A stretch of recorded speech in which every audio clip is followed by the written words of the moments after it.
পাহাড়ি ঝর্ণার স্বচ্ছ জলে ভেসে থাকা পাথরগুলোর দিকে তাকালে হঠাৎ চোখে পড়ে চকচকে সাদা কিছু। দূর থেকে মনে হয় যেন কেউ নদীর তলদেশে মুক্তার মালা বিছিয়ে রেখেছেন। আসলে এগুলোই সাদা পাথর, যার সৌন্দর্য আর ব্যবহার দুই চমকপ্রদ।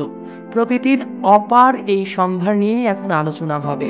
সেলিব্রিটি লাইফলাইন আননোনের আজকের পর্বে আমরা জানবো এই সাদা পাথর সম্পর্কে, কিভাবে তৈরি হলো এবং কেন এত প্রয়োজনীয় এই পাথর। সাদা পাথর আসলে কি? সাধারণত চুনা পাথর বা লিমস্টোন এবং ডলোমাইট জাতীয় খনিজের উপস্থিতিতেই সাদা পাথর সাদা রং ধারণ করে। ভূতাত্ত্বিকভাবে এসব পাথর গঠিত হয় কোটি কোটি বছর আগে সামুদ্রিক জীবের খোলস, প্রবাল কিংবা অন্যান্য ক্যালসিয়াম সমৃদ্ধ উপাদান জমে জমে শক্ত হয়ে। এদের রং সাদা হয় মূলত ক্যালসিয়ামের উচ্চ মাত্রার কারণে, যা আলোর সময় প্রায় সব তরঙ্গ প্রতিফলিত করে। ফলে পাথর দেখতে একেবারেই শুভ্র মুক্তার মতো দেখা যায়। বাংলাদেশের সাদা পাথরের মূল ভান্ডার বলতে সিলেট অঞ্চলকেই বোঝানো হয়। প্রথমেই আমরা বলতে পারি জাফলংয়ের কথা। মেঘালয়ের পাহাড়ি নদী থেকে ভেসে আসা সাদা চুনা পাথরের টুকরো এখন সহজেই চোখে পড়ে। স্থানীয়রা এগুলো সংগ্রহ করে গৃহস্থালী নির্মাণ, সজ্জা এবং চুন তৈরিতে ব্যবহার করে থাকেন। এরপর বলা যাক ভোলাগঞ্জের সেই আসল কথা। সীমান্ত ঘেঁষা এই নদীর উৎস ভারতে। এই নদীর ধারে সারি সারি পাথরের মধ্যে সাদা পাথর অন্যতম।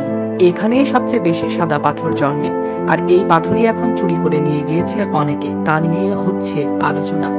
এদিকে বিছানাকান্দিতেও আছে দৃষ্টিনন্দন সাদা পাথর, যেখানে একসঙ্গে পাহাড়, নদী আর পাথরের মিলনস্থল।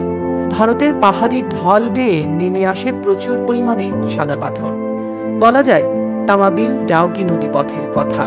স্বচ্ছ জলে নিচের সাদা পাথরের আস্তরণ এখনো আসা পর্যটকদের জন্য আলাদাই আকর্ষণ তৈরি করে। চুনা পাথর শুধু সৌন্দর্যের জন্য নয়, শিল্পক্ষেত্রেও কতটা যে গুরুত্বপূর্ণ তা সবাই জানি আমরা।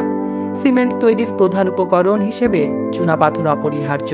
এছাড়া চুন তৈরিতে, ভাস্কর্য নির্মাণে এবং রাস্তার পিচের সঙ্গে মিশ্রণ তৈরিতেও এর অপরিহার্যতা অনেক। সাদা পাথরের প্রতি মানুষের মুগ্ধতা নতুন কিছু নয়। এর শুভ্রতা যেন ভালোবাসার প্রতীক। পাহাড়ি স্রোতে ধুয়ে যাওয়া মসৃণ সাদা পাথর হাতে নিলে মনে হয় প্রকৃতি যেন নিজের আঁচল থেকে এক টুকরো পাহাড় আমাদের হাতে তুলে দিয়েছে। আর সেই শান্তি খুঁজতে প্রতিদিন অসংখ্য মানুষ ছুটে যেত আগে সিলেটের জাফলং, ভোলাগঞ্জ এবং বিছানাকান্দি সহ তামাবিলের পথে। তবে ভোলাগঞ্জের এই পাথর চুরির পর অনেকেই একেবারে বিষণ্ণ হয়ে পড়েছে। শুধু তাই নয়, এখানকার পর্যটন কেন্দ্রগুলো একেবারে নিঃস্ব হয়ে যাচ্ছে। প্রায় 250 কোটি টাকার সাদা পাথর তুলে নেওয়া হয়েছে।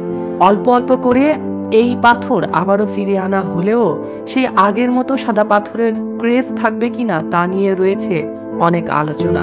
সরকারের কাছে প্রশ্ন রইল, এত পাথর কিভাবে চুরি হলো? আপনাদের নজর কোন দিকে ছিল? আজকের ভিডিওতে সাদা পাথর সম্পর্কে জেনে আপনাদের কেমন লাগলো এবং পরবর্তীতে কোন বিষয়ে জানতে চান তা কমেন্ট সেকশনে জানাতে অবশ্যই ভুলবেন না। দেখা হচ্ছে পরের কোনো অজানা প্রতিবেদন নিয়ে। ততক্ষণ পর্যন্ত ভালো থাকবেন, সুস্থ থাকবেন এবং সেলিব্রিটি লাইফলাইন আননোনের সাথেই থাকবেন। ধন্যবাদ।